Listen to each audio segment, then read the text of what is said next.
And greetings, everybody. Keith here. Hoping everybody's having a good day, enjoying life, living life, loving life. I want to remind everybody, hit the like, share, and subscribe button. And there is a PayPal link down there for anybody that would care to share some love. Always appreciated.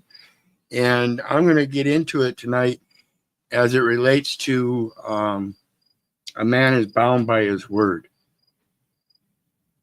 and how it relates to the record. And I'll start out with when I was let out of jail the last time I was incarcerated. I got a document that said judge's discharge, or it said discharge order, and it was signed, of course, by the judge.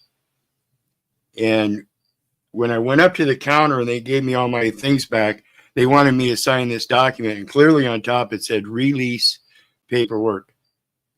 And through my research at that point, I understood that the wording is very important. And so I said, no, I'm not going to sign that. And Miguel on the other side of the counter said, well, we can't let you out unless you sign this. So I pulled a document out of my pocket that said discharge order, clearly signed by the judge, and simply asked her, so you're telling me you're willing to violate the judge's discharge order? And I was out of there quicker than I'd been in 30 years.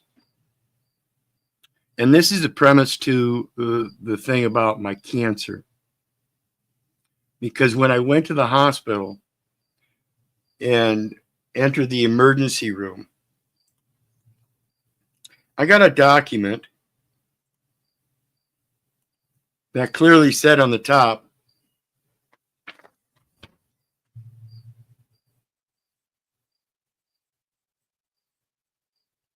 sales agreement. Location, Allen ER, Emergency Hospital. Unity Point at home. Okay. And then it's got all this information up there, and it, let's see here. It's got a list of choose equipment to be provided. Please circle the size needed. Now, this is in reference to the equipment. And so they gave me a shoulder immobilizer. And I imagine some medication. I've got some prescriptions and stuff in there, which is a point I'll make in a little bit. But down here it says obtain patient signature. Authorization to bill. Assignment of benefits. Assignment of benefits. Okay. Remember that. And it says, I certify that the information given by me in applying for payment under the Medicare or Medicaid programs, insurance, and or other state, federal, or local programs is true and correct to the best of my knowledge. So first and foremost, I want to point out it is not just Medicare or Medicaid, but insurance, private or public, and or other state, federal, or local programs. I request that payment of authorized benefits be made directly to Unity Point at home on my behalf. Okay, so if we understand the language here, I'm making payments of benefits is the assertion. Okay? I agree to pay deductibles, co-payments, and any other amounts due after payment of benefits on my behalf by any and all third-party payors.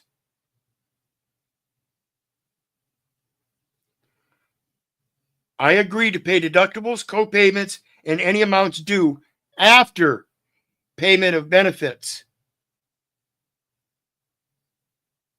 So my benefits have already been paid, right?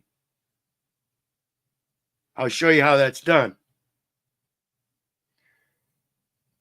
I permit a copy of this authorization to be used in place of the original I acknowledge receipt of the above listed supplies, medical equipment, and or services. I understand what I have read and what was explained to me and agree to the terms and conditions stated above and on the back of this form. So this sales agreement that we agree to, the customer agrees to pay the stated price for the equipment and or services. Don't disclude that just because it's not said here. It was already stated.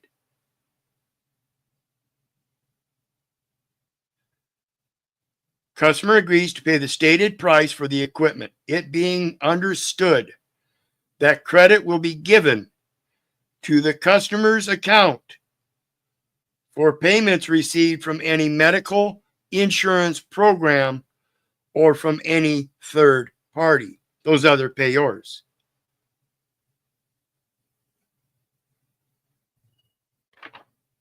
Credit's supposed to go to my account because I gave the benefit.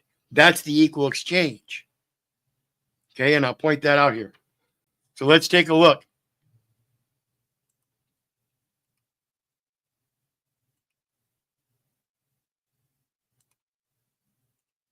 Oops.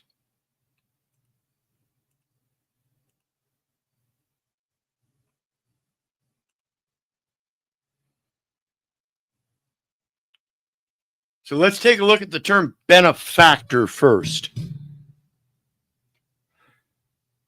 A benefactor is someone who gives a benefit. So if I'm the one paying the benefit, then I'm the one giving the benefit. Therefore, I am the benefactor. While a beneficiary is someone who receives it. And I named Unity Point in that contract as the receiver of the benefit. Okay? In essence, a benefactor provides a benefit and a beneficiary is the recipient of the benefit.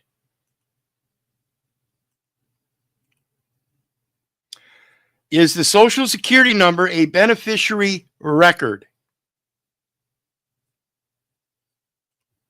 Yes, in the context of Social Security Administration and other benefit-related programs, a Social Security number is a key identifier within a beneficiary record. Okay? Everybody following along? The next one is 20 CFR 422.103, Social Security numbers, general procedures.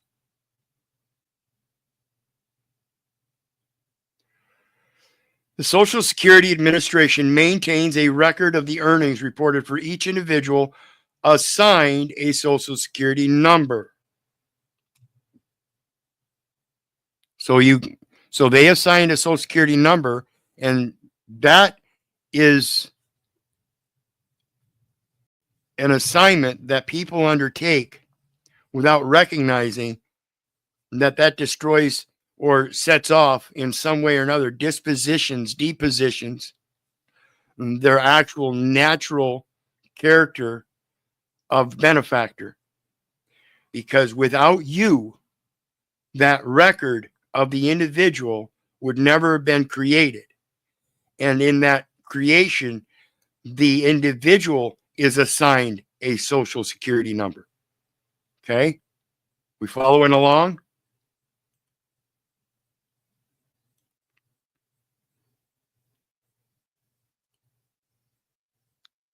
The individual's name and Social Security number identify the record. It does not identify anything else. It does not identify anything else. In context of the Social Security Administration and other benefit-related programs, a Social Security number is a key identifier within a beneficiary's record. So if it's identifying the record, then that Social Security record is the beneficiary record.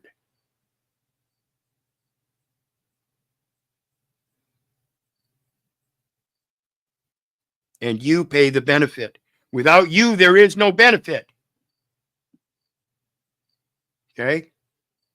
And that is so that the wages or self-employment income reported for or by the individual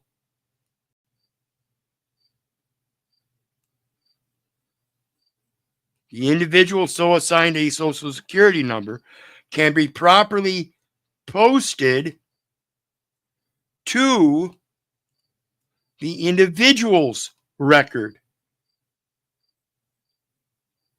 Additional procedures concerning Social Security numbers may be found in Internal Revenue Service, Department of the Treasury Regulation, 26 CFR 31.6011B-2. Internal Revenue Service, the assignment of a Social Security number itself is a taxpayer identification number, a taxpayer identification number. Applying for a number, application, an individual needing, it's a matter of necessity. No person shall reside within the zone except federal, state, or municipal officers or agents whose resident presence is deemed necessary by the board. 19 U.S.C. 81O.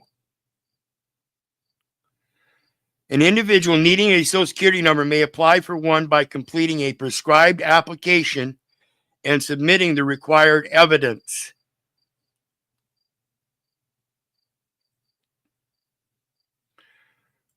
One completing a prescribed application and submitting, it doesn't say what application. So I went to the hospital, I got that sales agreement to apply for services and equipment. I made an agreement and I submitted the required evidence. Benefactor. I signed that document, Benefactor, Keith Little. That was August 2nd of 2023. Excuse me, 22. Just over 3 years ago. And it goes on to say an individual outside the United States may apply for a Social Security number card at the Department of Veteran Affairs Regional Office, Manila, Philippines, at any U.S. Foreign Service post or at U.S. military post outside the United States for special procedures for filing applications with other government agencies. Additionally, a U.S. resident may apply for a Social Security number for a non-resident dependent when the number is necessary for U.S. tax purposes or some other valid reason. The evidence requirements of 422.107 are met, and we determine that a personal interview with the dependent is not required.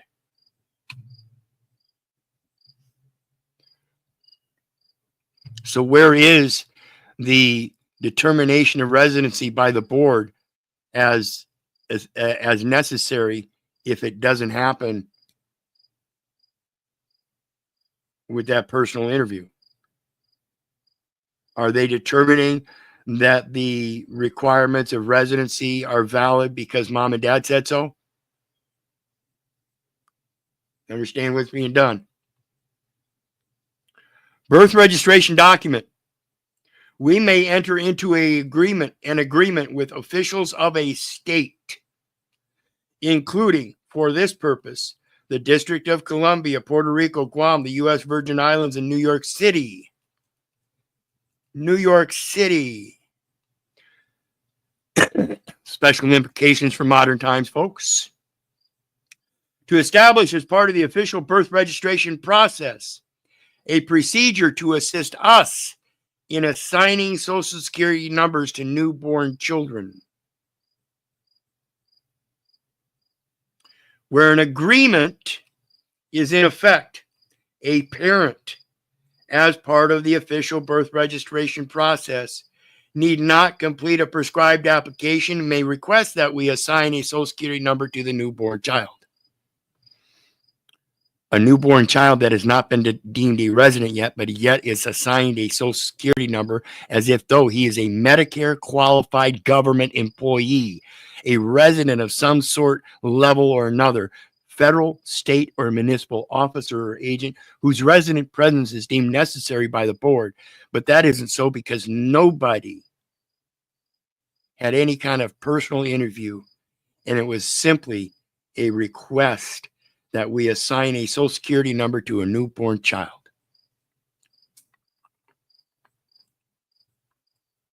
What is a newborn child, folks? I urge you to look that up and find out for yourself. It has to do with that adoption foster care system and is not a biological link of any sort. Okay?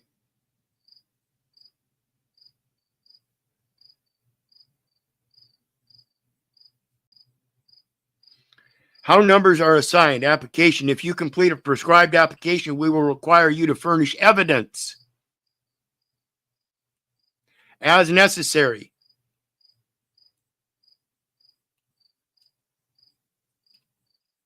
And everything else is about a term known as residency.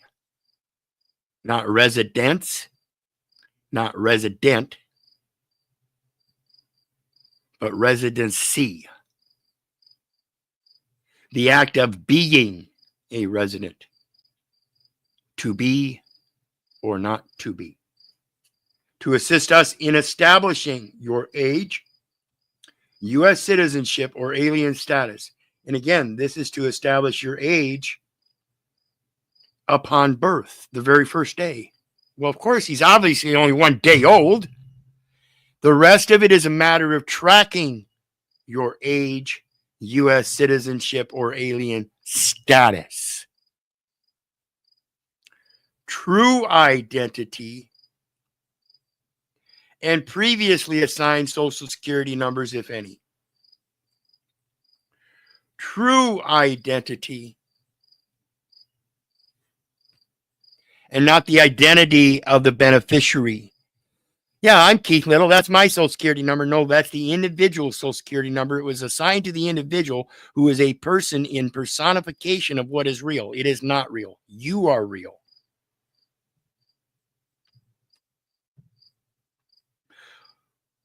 We may require you to undergo a personal interview. You means an individual who owes a debt to the United States within the scope of this subpart.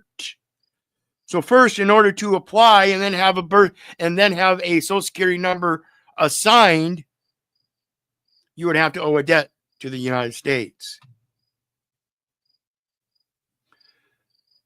We all with me? We all with me? Everybody following along?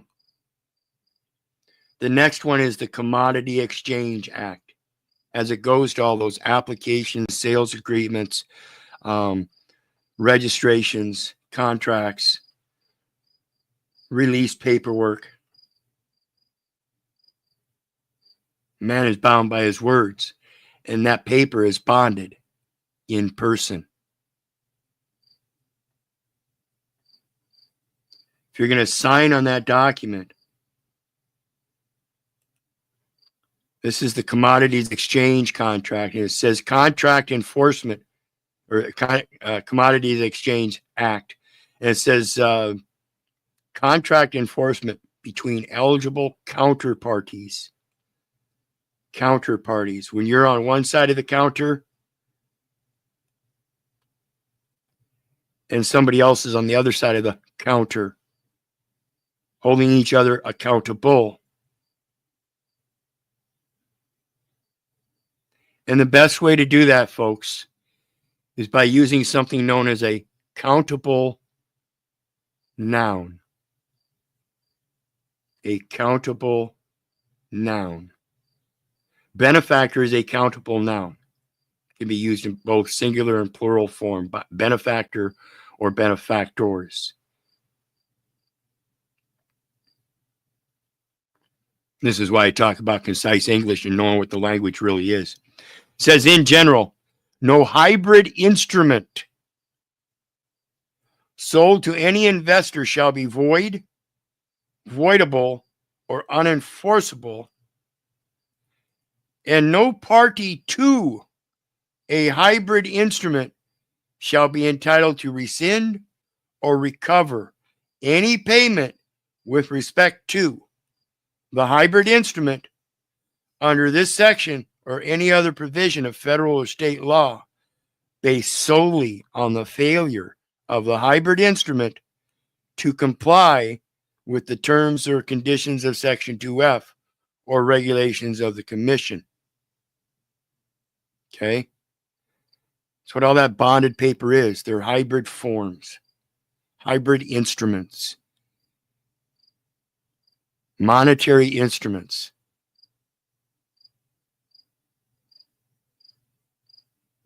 Similar material as money. Swaps. Swaps. And this is where the credit default swap comes in. Okay? Remember that customer agrees to make payment for equipment and third-party payments so long as it's understood that credit is given to the customer's account. If you don't recognize that and make clear your capacity and status in asserting that, then there's a swap that goes on and it never comes back. People insist that they have to pay that bill. You understand how the billing is done, then you accept the credit in return. No agreement, sales agreements or otherwise, contracts or transaction between eligible contract participants or persons reasonably believed to be eligible contract participants shall be void, voidable, or unenforceable. Reasonably believed to be. To be or not to be. I am the benefactor, Keith Little. The beneficiary, Keith Little, has been assigned a Social Security number. They are the holder of that record. Therefore, they're the ones that are technically supposed to receive the benefit. In the hospital wanting my information, since I didn't have insurance, other than that Social Security number, which is a beneficiary record, allowed me to act as a third-party payor and give the directive that payment to benefit is to go to the hospital because of this sales agreement. But in that, if I'm the one that's making the payment, then you have to give me credit.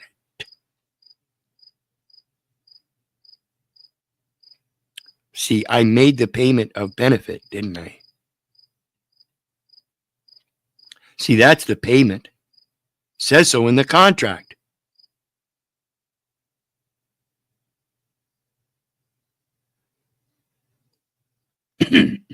Void, voidable, or unenforceable in no party to such agreement, contract, or transaction shall be entitled to rescind or recover any payment made with respect to the agreement.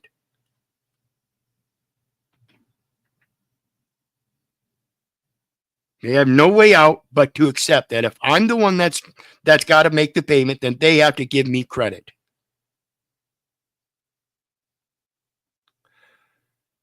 Under this section or any other provision of federal or state law based solely on the failure of the agreement to contract or transaction to meet the definition of a swap under Section 1A, or to be cleared. To be cleared. My dad accused me of ruining his good name, and that he hoped that one day I would clear his name. It's a big automated clearinghouse, guys. That's the false patriarch. That's their house. To be cleared. Okay? So let's look at that assignment or that signature. Like I said, by benefactor. UCC 3-402, since it is a sales agreement and a commercial agreement at that for payment for equipment or services, products, commercial items, and services. If a person acting or purporting to act as a representative signs an instrument by signing either the name of the represented person or the name of the signer, the represented person is bound by the signature to the same extent the represented person would be bound if the signature were on a simple contract. If the represented person is bound, the signature of the representative is the authorized signature of the represented person, and the represented person is liable on the instrument whether or not identified in the instrument. My liability is to make payment, and that payment is understood to be a benefit. Therefore, equal consideration, equal benefit. In return, it says I'm supposed to receive credit. Now, do you see them handing me a check or $17,459 in cash? No.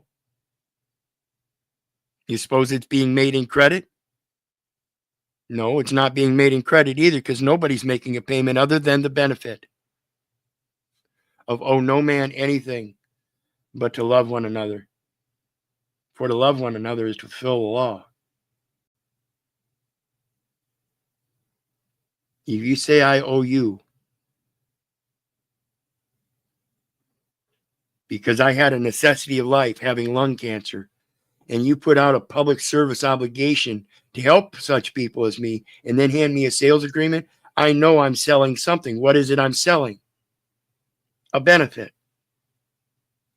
I should get paid equally for that benefit. Simple to me. If a representative signs the name of the representative to an instrument, and the signature is an authorized signature of the represented person, the following rules apply. If the form of the signature shows unambiguously that the signature is made on behalf of the represented person who has identified in the instrument, the representative is not liable on the instrument. So if the benefactor is the one that gives to the beneficiary is the one named in the instrument, and I'm the one that gave to him, and I clarify that representative capacity, then I am not liable for him in the instrument, am I? Subject to subsection C, if I, 1, the form of the signature does not show unambiguously that the signature is made in a representative capacity. In other words, by benefactor, by representative, by assistant, by author, whatever, by trustee, then it's unambiguous, or it's ambiguous. Does not show unambiguously, in other words, clarifies it, that the signature is made in a representative capacity, or 2, the represented person is not identified in the instrument, the representative is liable on the instrument to the holder in due course that took the instrument without notice that the representative was not intended to be liable on the instrument. Again, the reason why you clarify by the unambiguous benefactor, Keith Little. I'm the one giving the benefit. That's my liability. It's taken care of. You can now process your paperwork. So long as you give me credit.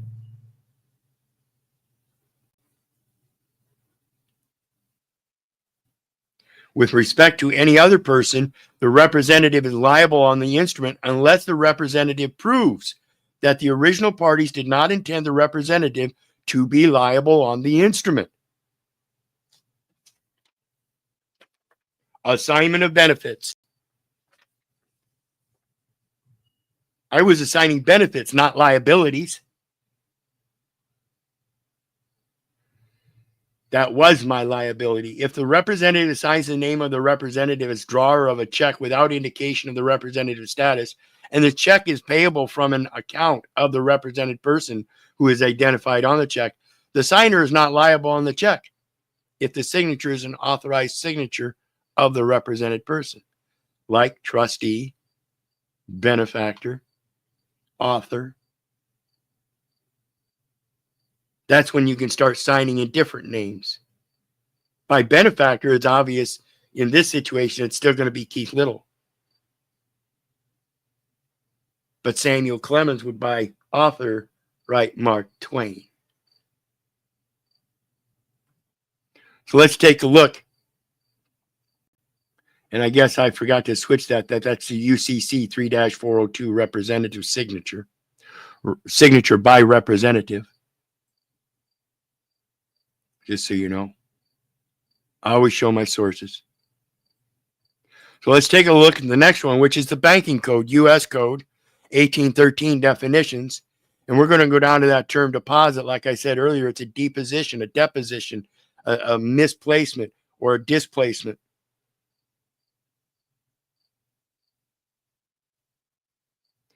Deposit. And like I said, that sales contract is similar material to money. Okay, it's in paper form. It has an expression of values on it, a representative of value under 18 U.S.C. obligations of the obligations or other securities in the United States. It says the term deposit means the unpaid balance of money. So after the benefit has been paid, there's an unpaid balance of money. And if you want me to deposit the unpaid balance of money or its equivalent received or held by a bank or savings association in the usual course of business. Now, this would be the hospital's banking institution. Okay? That would be their account, not the customer's account. And for which it has given or is obligated to give credit, either conditionally or unconditionally, to a commercial checking, savings, time, or thrift account, or which is evidenced by its certificate of deposit. Let me read again. I certify that the information given by me in applying for payment under the Medicare or Medicaid programs, insurance, and or other state, federal, or local programs is true and correct to the best of my knowledge. Evidenced by its certificate of deposit, which I then deposited with that hospital clerk. Thrift certificate, investment certificate, certificate of indebtedness, or other similar name, like a sales agreement with certifying statements in it, or a check or draft drawn against a deposit account and certified by the bank or savings association, or a letter of credit, or a traveler's check on which the bank or savings association is primarily liable.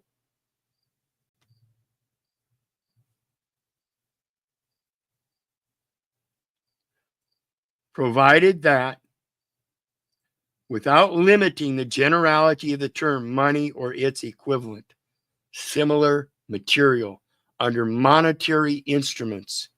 Look it up. U.S. Code monetary instrument definition. Similar material. Bonded paper.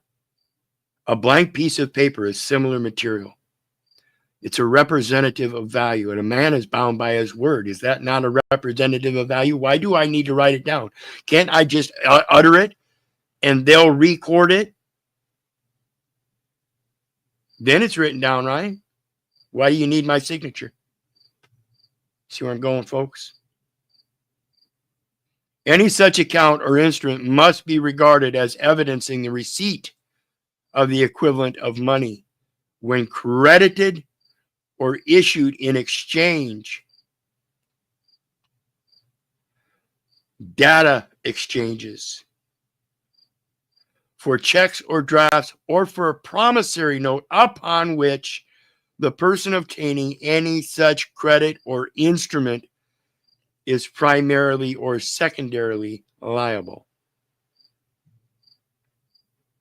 So if the bank is primary and the person obtaining such credit or instrument is primarily or secondarily liable, what person is obtaining that? Because if I'm the one that's giving it, in like kind, benefit for credit, credit for benefit, then am I not the one obtaining such credit or instrument primarily or secondarily? If that's so, I have to admittedly be the one that gave credit primarily. I'm not the bank. Why would the bank be liable? Because they're holder of the instrument, not me. I don't need instrumentality other than my voice. A man is bound by his words. He doesn't have to write them down. He can speak them and he can act them. Nowhere does it say a man's word has to be written down. Okay?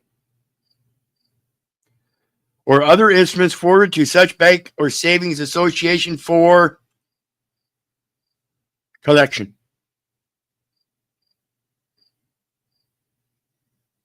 That's an act of debt collecting. Owe no man anything but to love one another. For to love one another is to fulfill the law. 12 CFR. We went from the U.S. Code, 12 U.S. Code, 1813 definitions. Now we're going to see 12 CFR 204.2 definitions. Deposit.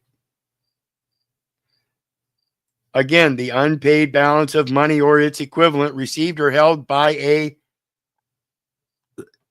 depository institution in which similar material as money is deposited as evidence of certain values and things like that. In the usual course of business, it was a sales agreement, and for which it is given or is obligated to give credit. It says customer agrees to make payment so long as it's understood that credit is given to the customer's account. Now, I made payment of benefit to the hospital. It's their obligation to pass on any credits to me then. Either conditionally or unconditionally, it was conditioned in the sales agreement to an account, including interest credited. Interest credited because I'm the benefactor that gave to the beneficiary. I'm the data link. I gave the data elements. I exchanged the data elements so you had access to that record so you could get those benefits.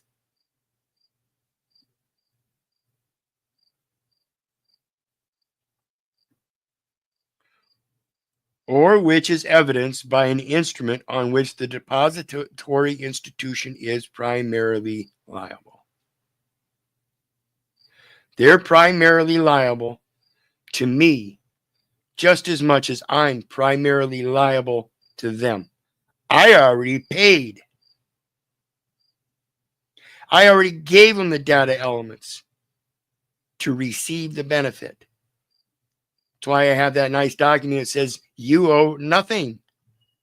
And I get one every 6 weeks, $17,459. And the hospital has the right to appeal.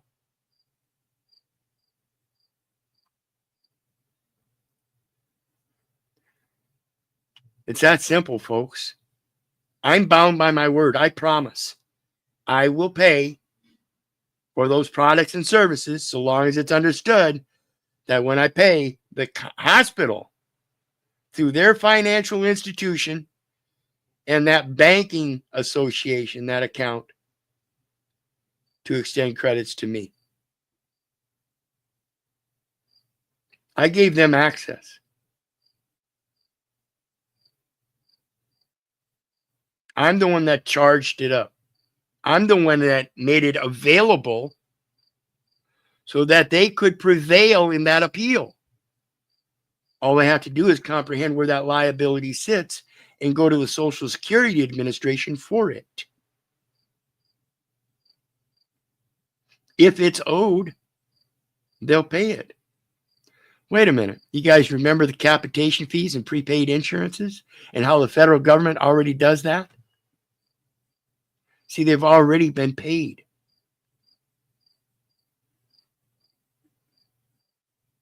They've already been paid, folks. We may make an agreement with an official of the state. That's their payment. That's their contract. You entered it unknowingly as a presumed.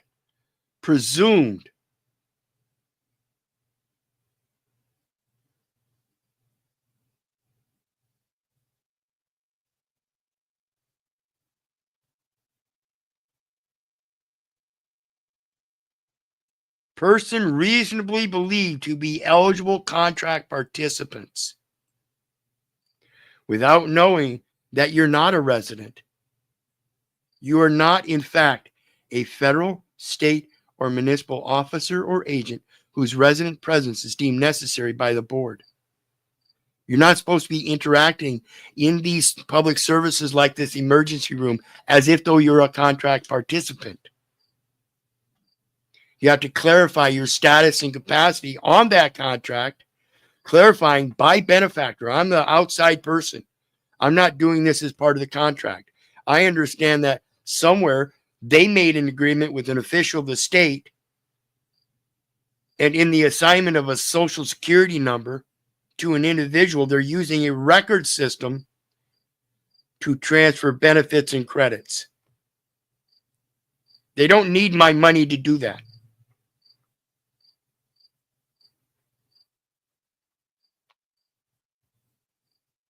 They don't need my paperwork to do. I don't need to do any paperwork to do that. The only paperwork I do is the private communications that I have with these doctors and stuff. When I keep these documents and I show them what I'm talking about, when I keep all this stuff and I go into their offices and I show them I know what I'm talking about when they use the firm name on a prescription. They don't use the last name. They have the last name there with the first name in all caps. That's not a pronoun. It's not a personal noun. That's not proper grammar style for a name. I explain this to, and they understand this. They don't know what this is. They've never seen this. But I guarantee you in the back office, when it comes to that financial institution, and whether you're actually the contract participant or somebody else, that's the clarification that needs to be made. They're doing all kinds of conversions of things, and that's a conversion of the benefactor. You're the benefactor, not the beneficiary. The individual's name and number. Where do you see a number on yourself? Where do you see a name on yourself? It's not your name, it's hearsay. Mom and dad gave you a name. That's why they call it a given name. It's not yours. You're just using it. Samuel Clemens decided to use a different name to clarify the distinction by author Mark Twain. Not Samuel Clemens. Different person. Easy stuff, folks. I can explain it to you, but I cannot comprehend it for you. My apologies.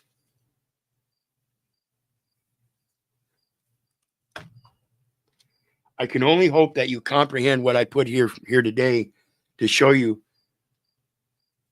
If you understand your capacity in that signature alone, that's all you'll ever have to do. When they hand you a document, read it. Understand what it's saying in there. If there's anything that goes against the grain, line item veto it, override it, so they understand you're not the underwriter in some kind of insurance scheme as surety, taking up the suretyship of another man, of which you will smart for it. Show them that you're more intelligent than that. That's the problem. Reading comprehension and the fact that people don't want to read. So think about this stuff, folks. And remember, I love you. But I don't give a rat's ass whether you love me back. It really is that simple. Learning is a great thing.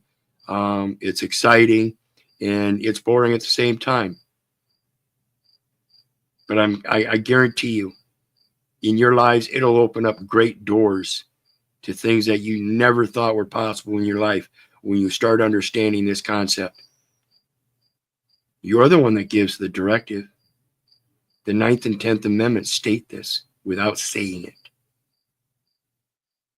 So anyway, you guys know me. I love you, but I don't give a rat's ass whether you love me back. That's to say, I don't care if you hate me. I don't care if you don't respect me. That part is on you.